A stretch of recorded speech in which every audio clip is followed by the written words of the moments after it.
Assalamualaikum warahmatullahi wabarakatuh. Halo anak-anakku, berjumpa kembali bersama Ibu Suci Indriani Dewi dan Bapak Hardiansyah. kali ini kita akan belajar mengenai tanah dan keberlangsungan kehidupan. Tapi sebelumnya yang belum di-subscribe, yuk di-subscribe channelnya, lalu klik loncengnya supaya kalian bisa update video-video terbarunya. Jangan lupa like dan komen, lalu share kepada teman-teman kalian supaya kita dapat belajar bersama di channel ini. Peran tanah. Tanah merupakan tempat hidup bagi berbagai makhluk hidup, termasuk tempat hidup bagi tumbuhan.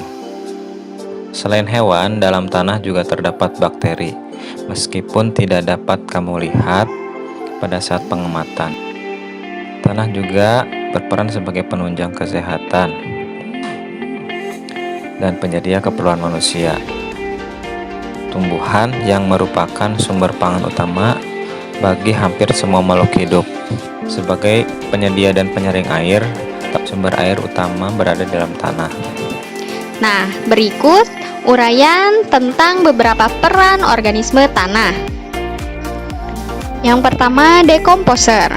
Organisme tanah dapat melakukan dekomposisi atau menguraikan bahan-bahan organik yang berasal dari sisa makhluk hidup.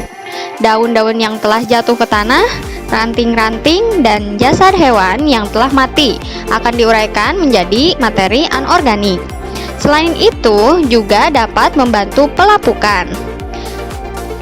Sebagai dekomposer, keberadaannya dapat dimanfaatkan dalam pembuatan pupuk kompos, yaitu pupuk dari bahan organik. Yang kedua, bereaksi kimia dalam tanah. Bakteri yang terdapat di tanah terlibat dalam reaksi penguraian materi organik. Misalnya, bakteri Nitrobacter yang terlibat dalam reaksi penguraian materi organik kompleks yang berasal dari sisa makhluk hidup menjadi senyawa nitrat. Selain bakteri, juga terdapat mikoriza, yaitu jamur yang bersimbiosis dengan tumbuhan untuk meningkatkan kemampuan tumbuhan menyerap unsur hara berupa fosfor. Yang ketiga, pengurai polutan dalam tanah. Organisme tanah dapat berperan sebagai agen biologis yang mampu membersihkan polutan dalam tanah. Organisme tanah menguraikan bahan kimia yang masuk ke tanah, misalnya herbisida. Yang keempat, pencegah penyakit tanah. Secara alami, organisme yang ada di tanah memanfaatkan prinsip pengendalian biologis, yaitu mangsa dan pemangsa, sehingga organisme yang mengganggu tanah dapat terkendali. Yang kelima, pemberi pengaruh pada tekstur tanah. Tanah memiliki ukuran butiran yang berbeda-beda. Oleh karena itu, kita menggolongkan tanah menjadi beberapa jenis, seperti tanah lempung, tanah liat, pasir, ataupun tanah campuran dari ketiganya. Dan yang terakhir, pengatur kegemburan dan struktur tanah. Struktur tanah dan kegemburan memiliki keterkaitan. Organisme tanah juga mampu membuat pori-pori tanah, sehingga dapat menggemburkan tanah dan memungkinkan udara masuk ke dalam tanah. Pernahkah kamu melihat orang yang sedang menggali tanah? Ketika tanah digali sampai dalam, biasanya akan tampak lapisan-lapisan tanah atau horizon tanah yang memiliki gradasi warna yang berbeda. Perhatikan gambar lapisan tanah. Horizon A merupakan lapisan teratas, terdiri atas campuran dari pelapukan batuan dengan berbagai tekstur, organisme hidup, dan zat organik. Horizon B merupakan lapisan yang memiliki kandungan zat organik lebih sedikit dibandingkan dengan lapisan di atasnya. Horizon C merupakan lapisan yang tersusun atas batuan yang berperan sebagai penyedia material untuk tanah bagian paling atas. Horizon D merupakan lapisan tanah yang tersusun atas bebatuan yang padat, keras, dan sulit mengalami perubahan. Komponen tanah.